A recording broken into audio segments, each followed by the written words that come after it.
ಮೈಸೂರಲ್ಲಿ ನೀವೇ ನೋಡಿದ್ದೀರಾ, ಪಾಪ ಬೆಲೂನ್ ಮಾರ್ತಾ ಇದ್ದಂಥ ಒಬ್ಬ ಮಗು 4-5 ಜನ ರೇಪ್ ಮಾಡಿದ್ರು.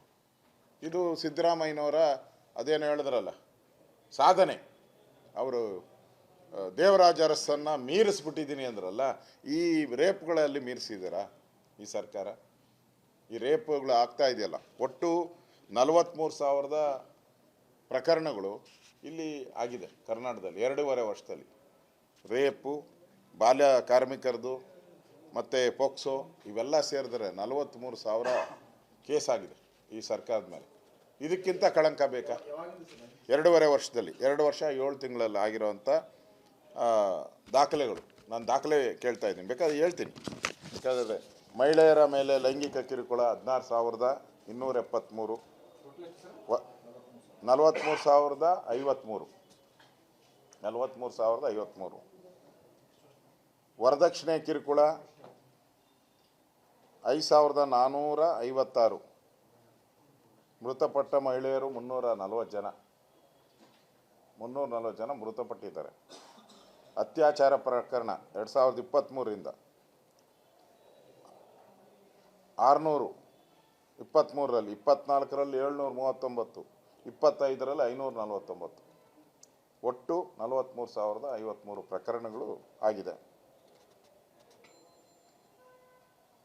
ಇಲ್ಲಿ ನಾನು ಹೇಳೋವಂಥದ್ದು, ನಿಮಗೆ ಆ ಮಹಿಳೆ ಮೇಲೆ ಹಲ್ಲೆ ಮಾಡೋಕ್ಕೆ ಅಧಿಕಾರ ಕೊಟ್ಟವ್ರು ಯಾರು? ನನ್ನ ಪ್ರಶ್ನೆ. ಆ ಮಹಿಳೆ ಮೇಲೆ ಹೊಡೆಯೋದಕ್ಕೆ ಅಧಿಕಾರ ನಿಮ್ಗೆ ಯಾಕೆ ಕೊಟ್ಟರು? ಕಾನೂನು ಇಲ್ಲ ಎಲ್ಲೂ, ಬೇಡಿನೂ ಹಾಕಂಗಿಲ್ಲ ಈಗ ಇರೋ ಪ್ರಕಾರ, ನಿಮಗೂ ಗೊತ್ತಿದೆ. BNS ನಿಯಮ, ಹೊಸ ಕೇಂದ್ರ ಸರ್ಕಾರದ ನಿಯಮ ಬಂದಿದೆ, ಹಾಕಂಗಿಲ್ಲ, ಹೊಡೆಯಂಗಿಲ್ಲ. ಹೆಂಗೆ ಹೊಡೆದ್ರಿ? ಹೆಂಗೆ ಮಹಿಳೆಯನ್ನು ಬಟ್ಟೆನೆಲ್ಲ ಕಿತ್ತಾಕಿದ್ರಿ? ಇದು ಇವತ್ತು ನಮ್ಮ ಮುಂದೆ ಇರೋವಂಥ ಪ್ರಶ್ನೆ.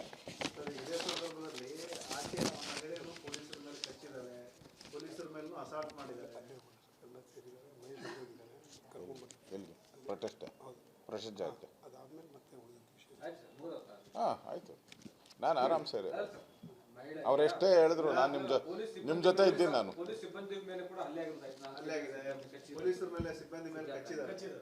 ಯಾರು ಹೇಳ್ತಾ ಇದ್ದಾರೆ? ಮಹಿಳೆ ಅವರೇ ತಾನೇ ಹೇಳ್ತಾ ಇರೋದು.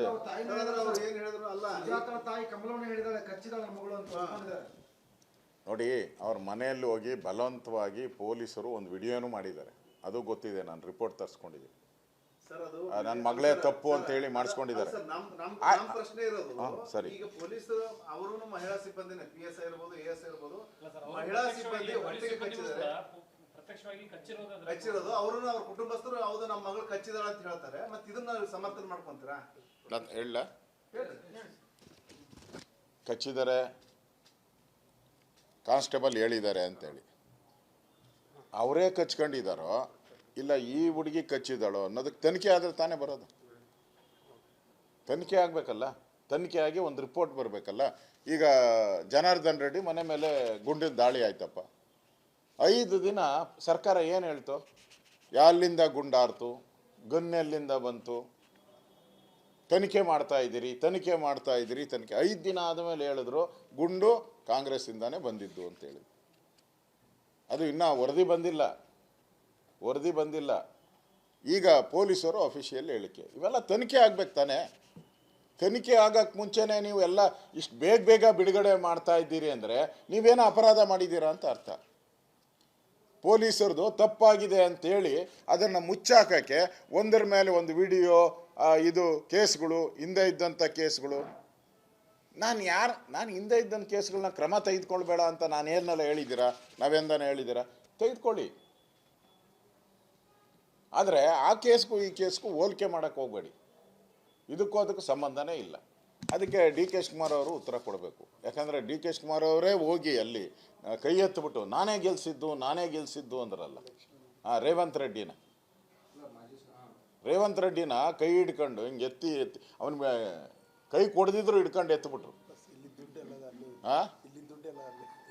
ವಾಲ್ಮೀಕಿ ಹಗರಣದ ದುಡ್ಡೆಲ್ಲ ಅಲ್ಲೇ ತಾನೇ ಹೋಗಿರೋದು ನಮ್ಗೆ ಗೊತ್ತಿರೋ ಪ್ರಕಾರ. ಇನ್ನು ಗೊತ್ತಿಲ್ದಿರೋ ಎಷ್ಟು ದುಡ್ಡು ಹೋಗೈತೋ. ಅದರಿಂದ ತೆಲಂಗಾಣ ಇವತ್ತು ನಮ್ಗೆ ಸವಾಲಾಗ್ತಾ ಇದೆ ಅಂತ ಹೇಳಿದ್ರೆ ಅದಕ್ಕೆ ಕಾರಣ ಯಾರು? ನಮ್ಮ ನಾಯಕರುಗಳೇ, ಕಾಂಗ್ರೆಸ್ ನಾಯಕರುಗಳೇ. ಅದನ್ನು ಸರ್ಟಿಫಿಕೇಟ್ ಕೊಟ್ಟಿರೋದನ್ನು ಕರೆಕ್ಟಾಗಿ ಕೊಟ್ಟಿದ್ದಾರೆ ಸರ್. ನಾನು ಹೇಳಿದ್ದೀನಿ, ಸರ್ಕಾರ ಪಾಪರ್ ಆಗಿದೆ, ಖಜಾನೆ ಖಾಲಿ. ಅಸೆಂಬ್ಲಿ ಒಳಗಡೆ ಹೇಳಿದ್ದೀನಿ, ಇಲ್ಲೂ ಹೇಳ್ತಾ ಇದ್ದೀನಿ, ಖಾಲಿ ಆಗಿದೆ ಅಂತೇಳಿ. ಸಂಬಳ ಕೊಟ್ಟಿಲ್ಲ. ಒಂದೇ ನಿಮಿಷ, ನಿಮ್ಮ ಎಲ್ಲ ಆತ್ಮೀಯರಾಗಿರ್ತಕ್ಕಂಥ ನಮ್ಮ ಇವರು ಸಚಿವರು ಯಾರು ಅಲ್ಲಪ್ಪ, ಲಕ್ಷ್ಮೀ ಹೆಬ್ಬಾಳಕರ್ ಅವರು,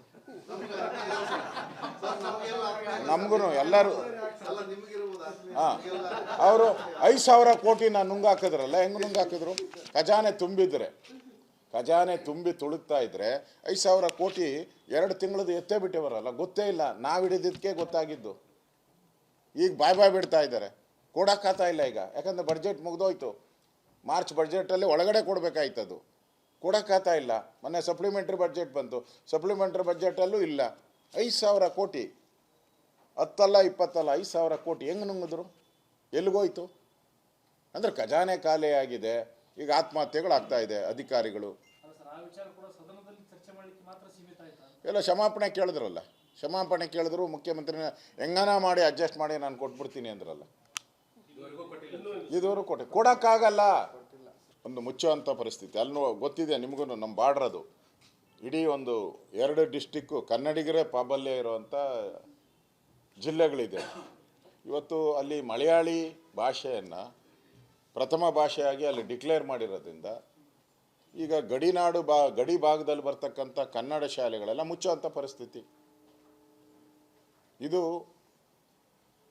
ಅತಿಯಾದ ರಾಹುಲ್ ಗಾಂಧಿ ಪ್ರೀತಿ, ಅತಿಯಾದಂಥ ಪ್ರಿಯಾಂಕಾ ಗಾಂಧಿ ಪ್ರಿಯಾಂಕಾ ವಾದ್ರಾ, ನನಗೆ ಒಡೆನೂ ಬರಲ್ಲ, ಇದು ಬರಲ್ಲ, ವಾದ್ರಾ ಅತಿ ಪ್ರೀತಿ. ಈಗ ಯಾಕೆ ಮಾತಾಡ್ತಾ ಇಲ್ಲ ಅವರು? ವೇಣುಗೋಪಾಲ್ ಏನಾಗಿದೆ, ಕೇರಳದಲ್ಲಿ ಅಧಿಕಾರ ಕೇಂದ್ರೀಕೃತ ಆಗ್ಬಿಟ್ಟಿದೆ. ಜನರಲ್ ಸೆಕ್ರೆಟರಿ ಅಲ್ನೋರೆ, ಪವರ್ಫುಲ್ ಜನರಲ್ ಸೆಕ್ರೆಟರಿ ವೇಣುಗೋಪಾಲ್. ಅವರ ಕುಟುಂಬ ಇಂದಿರಾ ಗಾಂಧಿ ಕುಟುಂಬ, ಆಯಮ್ಮನೂ ಅಲ್ಲೇ ಗೆದ್ದಿರೋದು ಈಗ MP ಆಗಿ. ಪ್ರಿಯಾಂಕಾ ಅವರು, ಶ್ರೀಮತಿ ಪ್ರಿಯಾಂಕಾ ಗಾಂಧಿ ಅವರು. ರಾಹುಲ್ ಗಾಂಧಿ ಹಿಂದೆ ಅಲ್ಲಿ MP ಆಗಿದ್ದರು. ಎಲ್ಲ ಸೇರ್ಕೊಂಡಿರೋದ್ರಿಂದ ಕರ್ನಾಟಕವನ್ನು ಆಳ್ತಾ ಇರುವಂಥ ರಾಜ್ಯ ಯಾವುದು ಅಂದರೆ ಅದು ಕೇರಳ. ಕರ್ನಾಟಕವನ್ನೇ ರೂಲ್ ಮಾಡ್ತಾ ಇದೆ. ಇವತ್ತು ಕನ್ನಡಿಗರ ಮೇಲೆ ದೌರ್ಜನ್ಯ, ಕನ್ನಡ ಭಾಷೆ ಮೇಲೆ ದೌರ್ಜನ್ಯ. ಅದಕ್ಕೆ ಚಕಾರ ಮಾತಿಲ್ಲ. ವೇಣುಗೋಪಾಲ್ ಮಾತಾಡಿದ್ರ? ಇಲ್ಲ. ಕೇರಳದಲ್ಲಿ ಕಾಂಗ್ರೆಸ್ ಇದೆಯಾ? ಇಲ್ಲ. ಅಲ್ಲಿರೋದು ಕಮ್ಯುನಿಸ್ಟ್ ಪಾರ್ಟಿ ಸರ್ಕಾರ. ಕರ್ನಾಟಕದಲ್ಲಿ ಕಾಂಗ್ರೆಸ್ ಪಾರ್ಟಿ ಸರ್ಕಾರ ಇದೆ. ಯಾರ ಪರವಾಗಿರ್ಬೇಕು ನೀವು? ಕರ್ನಾಟಕದ ಪರವಾಗಿರ್ಬೇಕಲ್ಲ. ಎಲ್ಲಿದ್ದೀರಾ ನೀವು ಕರ್ನಾಟಕ ಪರವಾಗಿ?